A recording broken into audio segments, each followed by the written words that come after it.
Quelques points, monsieur le maire suppléant. En fait, je m'excuse auprès des citoyens et de la presse d'avoir été absent il y a 2 semaines. Malheureusement, mon beau-père est décédé le dimanche. Donc, c'est le lundi, le lendemain, j'ai dû m'absenter du conseil. Et c'était peut-être un peu rapide pour que les membres du conseil aient été saisis de cette information-là. Deuxième chose, je me sens interpellé par mon collègue Quentin ici qui parle d'innovation au comité de circulation. Alors, je peux le rassurer d'une chose, c'est que le nouveau service des transports sera responsable du comité de circulation. Donc, ça amènera un 109, un regard extérieur. Autre chose, le comité, si on est tous compétents, donc les décisions qu'on prend sont compétentes. Et s'il y a quelqu'un qui a une décision à prendre, c'est le conseil. Et jusqu'à présent, si les décisions qui ont été rendues dans les demandes que vous avez faites ont été négatives et qu'à vous seul, vous n'avez pas réussi à faire virer le conseil de bord pour le faire approuver, c'est donc dire que peut-être qu'il n'y avait pas suffisamment de poids dans les arguments que vous avez amenés. Parce que ça reste que le conseil est souverain dans les recommandations que le comité de circulation fait. Et malheureusement, c'est sûr que souvent, c'est du statu quo qui est appliqué parce qu'effectivement, le comité de circulation, pas les élus, parce qu'on n'a pas la science infuse de la circulation puis de la sécurité routière et tout. Souvent, on s'inspire, et non seulement on s'inspire, mais on suit à la lettre le code de sécurité routière et on suit à la lettre aussi ce qui est préconisé par Transport Canada. Il y a des standards sur la position des panneaux arrêt. Donc, c'est sûr qu'on peut peinturer la ville de panneaux arrêt, mais il n'y a rien de plus dangereux qu'un panneau arrêt quand les gens ne le font pas. Parce qu'ils considèrent qu'à ce coin-là, eux autres, ils n'en font pas d'arrêt. Donc, quelqu'un qui s'attend qu'un véhicule arrête sur un panneau arrêt, c'est encore plus dangereux que quelqu'un qui n'a pas de panneau arrêt puis qui sait que la circulation n'arrêtera pas. Ça ne veut pas dire de ne pas en mettre, mais ça veut dire d'en mettre avec parcimonie.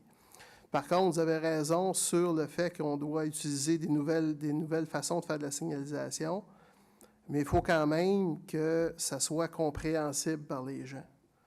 Parce que ça reste que les panneaux qui sont apposés dans la ville, ce n'est pas la ville de Saint-Jean qui invente ces panneaux-là. Ça vient du Code de sécurité routière.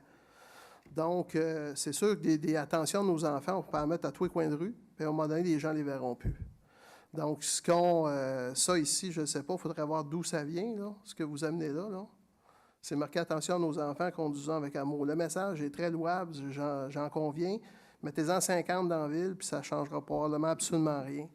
Ce qui compte, c'est que là, ce qu'on a décidé au comité de circulation, c'est à l'approche d'un parc, au lieu de mettre attention à nos enfants, on met un signal avancé, attention à enfant qui joue, qui peut traverser.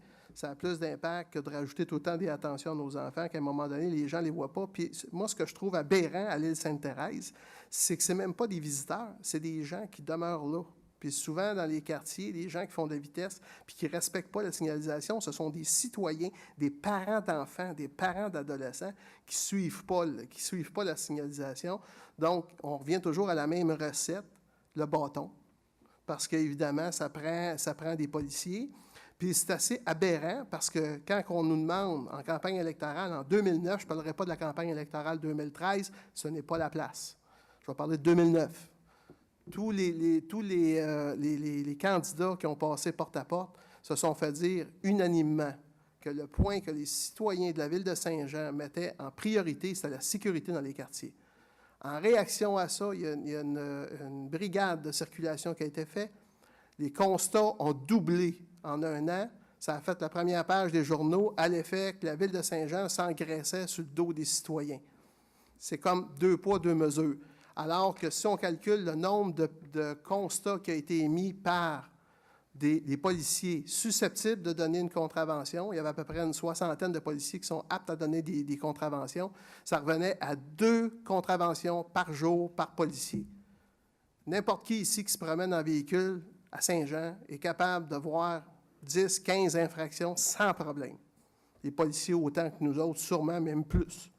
Donc, je pense que c'est un faux débat de parler que le comité de circulation ne donne pas les recommandations attendues. M. Quentin, je pense que ce qu'il voudrait, c'est qu'est-ce qu'il recommande? Il voudrait qu'on fasse du rubber stamping puis qu'on l'approuve. À partir de là, on va faire une maudite bonne job.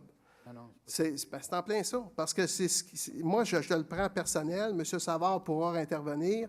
Et je pense que les gens qui sont là, il y a Richard Leduc du service de police, il y a Mme Bellessard qui, elle, fait juste faire les procès-verbaux. Il y a une personne des travaux publics. Les dossiers sont discutés, non pas en 5 minutes, on passe au sujet suivant. On prend le temps de débattre adéquatement. Et vous devriez voir la quantité. Vous avez vos dossiers de la rue Baillargeon. Bien, chacun des conseillers qui est ici a ses dossiers. Les citoyens de Saint-Jean soumettent des dossiers. C'est incroyable ce qu'on passe en 2 heures. Monsieur Paradis, pouvez-vous me passer un autre sujet? J'ai fini, M. le maire. Merci beaucoup.